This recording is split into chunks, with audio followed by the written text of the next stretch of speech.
¿Viste esa moto rosadita? Sí. Es de Andrea, no sé qué sea.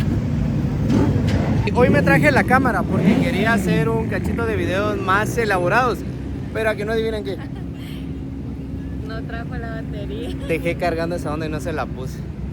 Eres un tonto, muchacho. Pero bueno, de modo va a tocar con el teléfono como siempre y andamos acá. Me doy cuenta que cada vez nos reproducimos más, mucho, pero de verdad, cada vez somos más. Y hoy siempre la misma ruta, Tecpán. ¿Por qué? Porque es la única carretera que está más o menos, la que está como para carretera El Salvador también anda pues un poquito buena, pero no todos los trayectos. Entonces, a ver qué día me voy a hacer un video por allá. Voy a ir a probar, a ver qué tal se encuentra. Siempre hay un pisado que cómo se tarda en llegar. Quedamos 7:30, son 7:45 y toca, y después toca salir con toda la banda. Gordo. 6 horas después.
Hoy salimos con 3 cuates para que ya no me sintiera tan solito. Pues estuvo de huevo. Creo que sí grabé.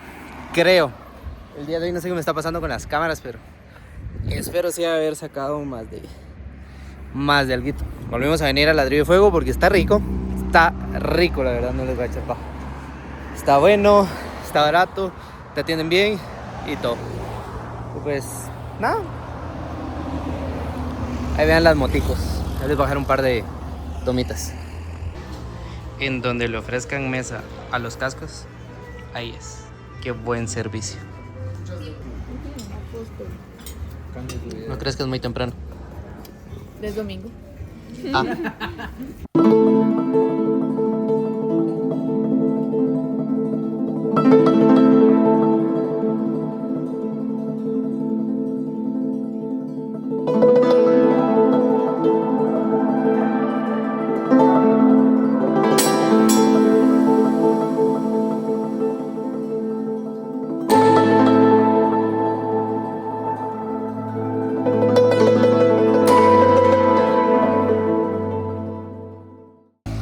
El objetivo del día de hoy era hacer que ese maje viera mi placa, pero no salió.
Ya tuvo lo que fue la rodadita y nos paramos acá a darnos un gustito. Bueno, ya llegamos a casita, se nos prolongó un poquito ahí en las agüitas frescas. Pero ya estamos, ya dejé el traje. Aquella ya dejó su chumpa y su pantalón. Y qué calor. Hoy sí, miren, hoy sí estuvo soportable. Casi ganó al nivel del puerto, sentí esa onda. Y me decidí ir con manga larga porque dije en Tecpán va a haber frío. No, hubo calor. Calor en Tecpán. O sea, yo sé que puede llegar a haber calor. Pero es que era un calor así como de una zona muy calurosa. O sea, no pueda, pero no tendría por qué verse así. Pero sí estuvo bastante bien. Fuimos con cuates. Los dos buena onda, como siempre, como siempre. Y pues creo que sí se sacó buen contenido. Espero, como les dije, que sí haya grabado. Porque sí tuve un montón de inconvenientes con las cámaras. En uno dejé la batería y en la otra pues iba cargada, iba con memoria libre. Pero a ver qué tal. Entonces nos vemos el siguiente fin de semana, si Dios quiere. Chao.